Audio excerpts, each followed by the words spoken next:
reason I'm here is to help you get your life and live your best life now. Because if you don't do you, you will not be done. So today I have an amazing guest, Dr. Allison Davis, and we are talking all about your mental health, all about staying healthy emotionally, making sure our mind is right, making sure we feel good about who we are. And so please welcome my very special guest, Dr. Allison Davis. Hello, and thank you so much. I am so honored as well as pleased to be here to share this space and to offer whatever I can that will actually help us get our life. Yes, get out. I take the why, and it's it's all of us. It is. Yeah. It is. And so just before I get into what is mental health and what does it mean, I like to let my guests tell the audience all about how did you get into the mental health arena? Like, what is it about you that wants to get into the mind and emotions of people? Really good question. And for me, it has been somewhat of a journey because this is like a second and third career. I retired from the United States Postal Service as a letter carrier for over 20 plus years. Wow. But along that path, just always been that one that was curious to the whys of behavior. Right. Like why? Why are you responding that way, or why are you shutting down? On top of, I was fortunate enough to have a much older brother that's a psychologist. So I think that may have planted a seed, although I didn't make the connection, but it allowed me to know that this discipline was available. And the other part of it, also having a mom who had some higher ed, and I always thought that each generation should do whatever, just a little bit better. Just, I think that stand on their shoulders and continue to elevate. But on top of that, it's just really been an interest on a very personal level. And I also thought that to go into this field somewhat matured out of most disciplines would be to my advantage. Right. Because anyone would probably feel safe because I have life skills. Yes. As well as now the education to bring it together. Right. And so I thought that unique combination, if I was applying for a job and someone else was applying for the job at the same time, that was just right out of college, that I, for one time, being a more matured person, might be somewhat advantaged. Right, get that experience. Right, get that experience. I just want my audience to know when I was in college, I too thought I would be in the mental health arena. But as you can see, I talk more than I'm listening. So I also love what you said, because sometimes we feel like we have to stay on a certain plane or a certain journey or the expectation to have a certain career. So I do like the fact that this is like a third career. I too have had seasons of careers, where I change, and I want people to know that's okay. It's okay. It's welcome. It is welcome. And whatever internal gifts that you have worked for all of those things, so I love it. So now tell us, what is mental wellness, mental health and wellness? So I'm so happy that you actually asked that, because I'm in the final stage of a trademark. And the trademark that I have coined is mental health is an everyday, in every way response to life. Because I really want to normalize it, because the stigmas make us feel like something has to be wrong or something has to be very crisis oriented. But it's just like your diet is the food that you eat. Yes. Your mental health is every day. How you dress, how you wear your hair, how you respond, how your sleep hygiene. There's nothing that's absent of your mental health. It's how you respond to situations. And that also allows you to see your own navigation system is your emotions. So when I think of mental health, I think there's never a time that we're not in the throes of mental health. From in the womb to the last breath. I like your that. mental health is always there. It is. Because it's every experience. And even some in the womb, are in a tainted womb. So when you come out, your mental health has already been impacted. Yes. And so I could just go on I about never that. thought about that. You know, when I was pregnant, I have one son. When I was pregnant with my son, I really leaned into that. So I read to him. I talked to him. Even when he was jumping around and doing stuff, I would be like, mommy's doing something. So can you calm down? Yeah. Or if he was asleep, if he wasn't moving, I would be like, okay, what are you doing now? Yes. Wake up. I would poke him and stuff. And you just brought that whole mental health starts in the womb full circle for me.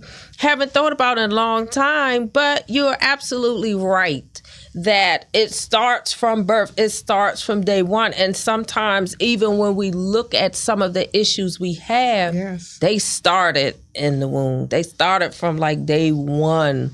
Yeah, they do. So I just we were talking before we got on camera, we were talking about just mental health and anxiety and some of the issues that we're facing now in our society. So I did a little research, and I think this was 24, so it could be higher. And it said 43 million people are diagnosed yearly with anxiety disorders, with women being the most prevalent. 1 in 5 adults or 61 million people experience mental health issues on a spectrum. So 43 million anxiety, 61 million with whatever mental issue they have. Can you just tell me why we have so many mental issues? Is it because we always had them and we just weren't keeping record? Like, what's going on? Yeah, that's a really great question, and it is one that we're now beginning to really look at it a lot more seriously, because in the perfection of our body by our Creator, the body lets you know when something is going on. Right. And so now as we continue to evolve and we have more information, we are more aware. Okay. As well as, so the body is the alarm system. It's letting you know something's going on. I don't feel comfortable. I feel it in my body, wherever it may show up in your body. I feel it in my thoughts, which also will lead it to the body. And so in that, you have more people really on top of just all the other things that are going on, places where we once felt safe, no longer feel safe. Right. There's a lot of pressure to perform, to show up, to not be comfortable in the skin that we're in. Yes. It doesn't matter the hue of the skin. Right. There's a lot of people not comfortable in their skin. I agree. Because we now have to show up not in our most authentic selves. Right. I have to show up how you expect me to show up. Yes. I have to meet criteria. I have to be assessed by a world that's looking at me what feels like the lens of judgment. Right. And so that makes me almost feel uncomfortable. Right. And now, as family dynamics, again, continue to evolve with the working, the workload, the hours, a lot of that nurturing, even though we thought it was old school for, the community, the village, and other people to be able to be there to help in that raising, we don't have that. You're right.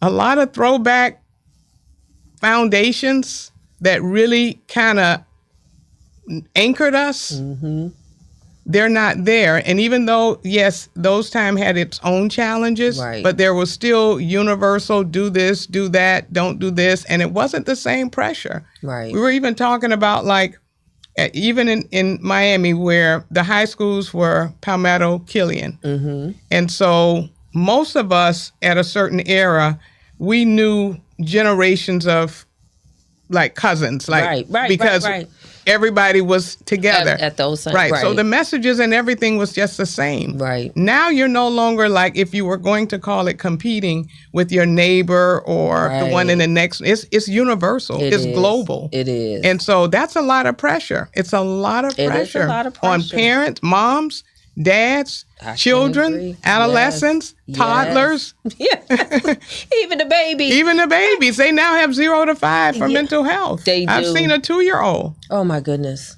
Yeah, because it is pressure. And I would even venture to say, like you said, in the skin that we in, we think that it's just us. It is not. And I would just say for myself, I remember when I was younger, we couldn't have locks. Yeah. You could not wear braids. You could not have cornrows. You couldn't, certain makeup and lipstick colors you could not wear. You could not wear hats. You could not wear pants.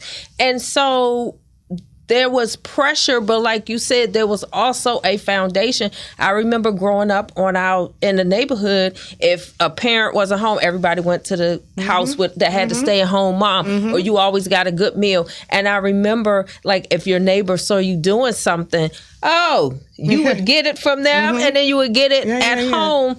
And we all had that baseline foundation. I don't care who it was. We knew that somebody cared about us. You did. You're right. I see a lot more isolation, especially with like social media. And I feel more pressure, even as a mom, to measure up. You know, you don't bake so-and-so. No, I'm not bringing baked cupcakes. I'm going to the grocery store because I'm working. But even we do it to ourselves. We put pressure on each other, like you're not rising to the standard. Well, if you're at home and you're a good baker, then bake. If I'm out and I'm doing a show and I'm talking or I'm teaching, then that is what I do. And I think we need to be okay with that. And you brought up another good point, the idea that I need to be validated by you, or I need to give you a response. And see, we get defensive, not in a negative way, but I almost need to explain why I'm not bringing the cupcakes to almost feel adequate. Because if I just looked at you like... It'd be like, what is wrong with her? She's not responding. You're not a team player. Or, you know, you're resistant. Or you're defensive. Or, you know, it's something negative, but I do feel the pressure. And even if it's not the people at the school or wherever putting the pressure, just in social media, like if you don't have this kind of workout gear, then you're inadequate. You're not ready. You're not up to par. And so I feel like the yardstick always moves. It does. As soon as you get to it, it's moved. Social media could really do a number to you mentally, because when you see the level of creativity and just the things that, you're like, that's really outside of my scope of my body, what I'm capable of doing, like creativity, you know, COVID and post-COVID just went off the chain. And we're grateful for that. But if you're looking at it at like the point that you made and trying to measure yourself, even GPAs, what once was like 3.5, 4.0, that's almost like standard now for those that are higher level entry. 5.0, 6.0. Never heard of it. I even asked students that are in dual enrollment and, you know, early on, and obviously it's a really good plan, but can you see even there, to start it early, and not to say that that's not a great thing. It's excellent. You're getting the advantage. You're, you know, merging in, and so you're getting the college experience. But there's still a pressure. It is a pressure. Like to be a part of that. And it's not for everybody. And it's not for everybody. One thing about me as a mom, people always ask me, what is your son going to do? What is he going to... This is my thing. I love education. I love going to school. That is my thing. That is not his thing. And I'm not saying it will never be his thing, but I have to allow him to be who he is. And I keep telling him, I put no pressure on you. I want you to enjoy whatever it is you do. And I also have to tell people, don't put that pressure on him. Just because this is my journey, it doesn't mean it's going to happen to him. Now, I will say there are adults that I have had to counsel because of that. I'll give you an example. The pastor is the pastor because the granddad was a pastor, daddy was a pastor, aunt, uncle was a pastor. And then you look and it's like, yeah, you're okay, you can preach, but you're not a pastor is different. The pastor is really caring for the people. You don't just preach and then run home. It's a different skill set. It's a different calling.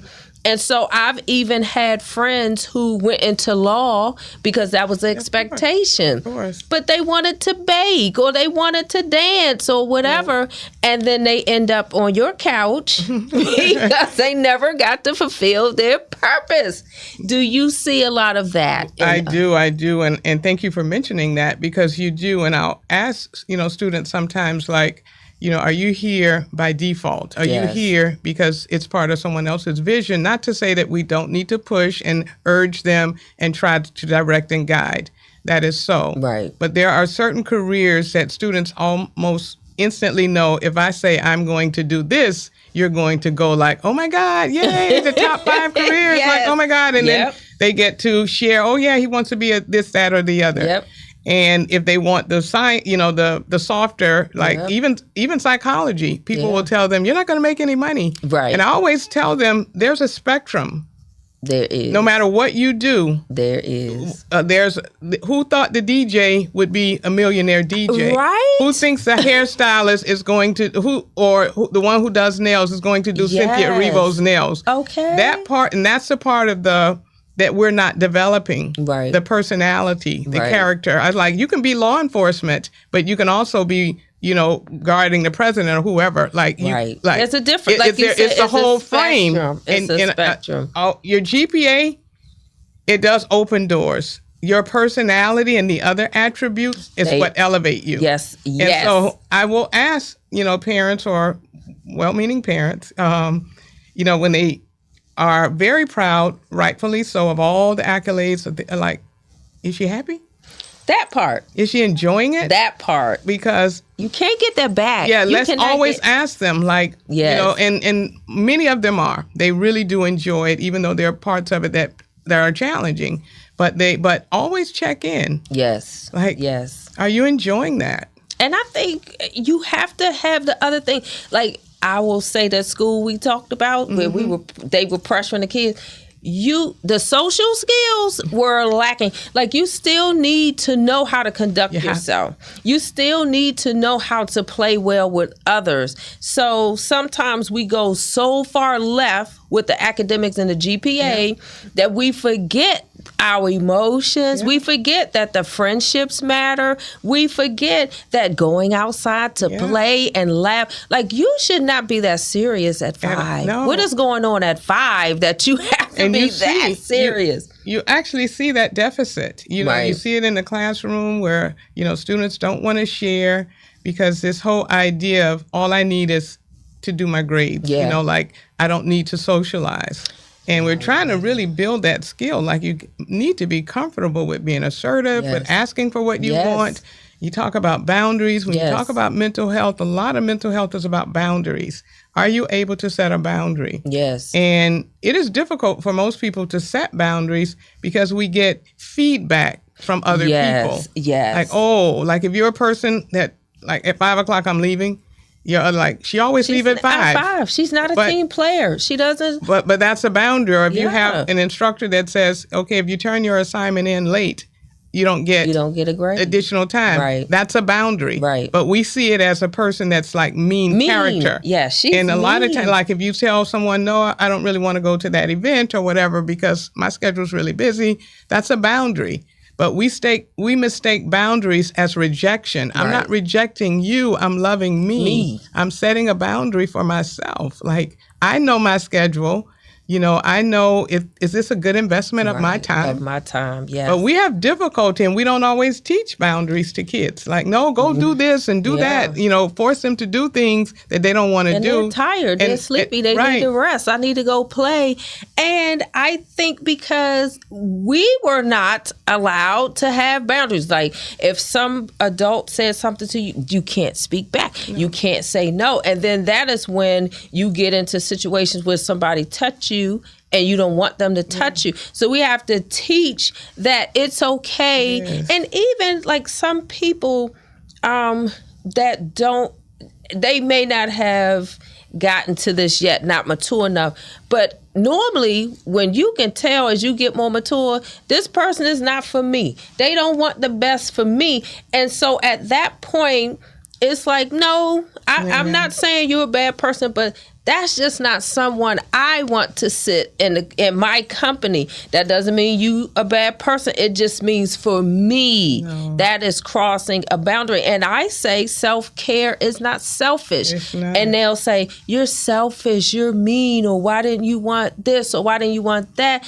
Because for me, that would be like me giving of myself when I know my heart is saying no. No.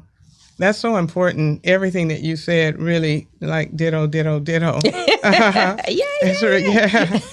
As it just relates to, again, letting kids, even early on, or anyone, like, what's the energy of that person? Yes. It's not always the words. Like, when you are in their presence, how are you feeling? Feel? You're right. Are you feeling like I need to really edit what I say, or like that? Those are your early signs. Right. How are you feeling? Do you feel comfortable? Do you feel safe? Even to teach kids that. Yeah. Because I often say, like, a lot of times, this whole say no to strangers and all that, it's not always a stranger that we need to let them be aware of. It's the energy of the person, the appropriateness. And because most people come across as friendly. Right. If you were moving on to violating, whether they're violating you orally or violating you in other ways, it's usually a person that they've gained some trust from you. Right. So we really have to teach them, trust your feelings. Right. Does that feel safe to go over there or to do this? Like early on. Yep. It's not just to say no to to strangers, because like you said, it could be an uncle, a very trusting, or very trusting friend. person, someone that you're under their care, that you naturally trust, and so you're going to trust them. So I think the point that you made, even as adults, you know what? Did I enjoy that conversation? Exactly. Exactly. Like, there are times that we have to compromise and we have to be in spaces that may not feel, but not all the time. Like, no, I have to be selective. And the other point that you made about self-ish, one of the key character developments starts with self. Yes. Self-discipline. Yes. The self is always first. Yes. And it's not in an arrogant way. Right. It's in a way that's going to honor how the Creator created me. Yes. If there's any higher self, it would be the creative. Obviously, we're going to honor our parents and all of that. Right. But when it comes to self, self. And I tell people, I'm sorry to cut you off, but I tell people, if God created all of us, right? If God created us, right? And God loves his creation, he loves you just as much as he loves me. Right. So that doesn't mean, she get 5 points and I get 2. No, he loves us all the same. So as we esteem people, and I see a lot of that, like some people think, they have to have the best seat. They're in VIP. We do that. And we set certain people aside. We've created that. Like, they're better than that, especially with celebrities and stuff. Everybody. They have to have the best table and the best food and things like that. And I've even seen people that do that with their kids, the ones that they like more than the other ones. And so I feel like you said, we have to start with self. You are just as important. You are just as loved. You are just as worthy. And I think we got to tell people more of that too. Yeah, it's not an earning, it's the fact that you were born. It's a given. Right. It is the gift of life. And you're right. I see it, anytime a special guest comes to your campus, or the mulch gets put out and all the trimming gets done. And I'll actually say it to students, like, and it's created this in our own minds, a social learning that we esteem people based on what they do or what accolades they have. And I say, you have people that clean every day. And do you say hello to them? Yeah. They are more. I'm like, if you ever go somewhere and you're new in that facility, talk to the people that are doing the work. Right. They're the observers. They're the ones that could help you. They're the ones. Like, you're looking to hang out with this person, and not to say that other people don't offer just because they're in a position, but don't esteem them because of their position. Esteem them because they welcome you, because they're open to you. And that is a deal breaker to me. Like, because we look at, celebrities, this, that, or people that we've given the identity as pretty and all of those other ways that we give value to people. Yes, we do. And that's not part of the creation. It's not. It's almost like you're on a ranking system. Yeah. This one is a 10. Remember, we used to get, this one is a 10. Yeah. They had their body as a 10. Yeah. And then this one is a 4 or 5. And no, it's like everybody has value. And that is what Get Your Life is all about. Your life is valuable. So use it as a gift. Tomorrow isn't promised. And so how do we start chipping away all of these things that we put to stop us from just being ourselves? And that takes an emotional toll. Like, it does make you anxious. If you don't feel good about who you are, you probably couldn't walk into the room and do what you do. No, it is. It's a relearning almost, we delete a lot of messages. And a lot of times it's difficult to do that, especially when your own internal critic. Yes. It's almost like you're fighting yourself. Yes. And we refer to like the ants. The ants are the automatic negative thoughts. They often come out. The good enough isms and pretty enough isms and skinny enough. Do I belong here? Yes. And all those things. So the awareness, I always say awareness before action. You have to at least acknowledge it. Because if you're not aware, you can't change. You can't change anything without awareness. And it starts with A. So, aware of how you're feeling. Your feelings are your emotional navigation system. Your feelings let you know at any given time exactly where you are.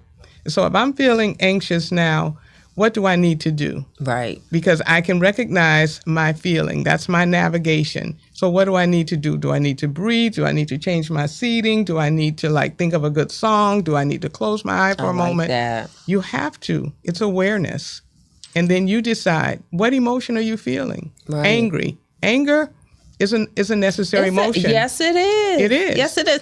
And even the one, fear, the fight or flight, that will save your life. It is. Sometimes you come into the presence of people and it's like, you just sense danger. Like, this person doesn't mean good for me. Yeah. So I'm going to excuse myself and then I'm going to move away. Yes. And it's not that I don't know you or whatever, but something in my spirit, it just doesn't sit well with me. And that is okay. We have to be okay with being okay. Like, what doesn't feel good for you might feel good for me. That doesn't mean you're a bad person. No. That doesn't mean I don't talk about you or tear you down. We say that's true for you. You. And that's true for you. And that's why most people get into arguments, because our perceptions are always subjective to our own experiences. Yes. So your true and my true, it's okay that they're different. But I did want to just, with anger, and a lot of times people will almost make you feel some type of guilt and shame. Mm-hmm. And obviously the way you express it may factor. But anger is a necessary emotion. Yes, it is. And it can often take you up the emotional scale. Because many people would prefer that you stay quiet because that's what makes them feel safe. Yes. And I'm not saying stay in anger, but if you need to express what you need to say, don't always feel guilty about it. Maybe all our emotions are necessary. They are necessary. All of them. Yes. Tears. Everything. And I tell people, stop. Like, sometimes we are conditioned to don't cry. Yeah. No, crying is cleansing. Yeah. Crying is healthy and it's necessary. And I would even say for myself, sometimes when I always say God gave me the gift of speaking and not being afraid to speak and say stuff.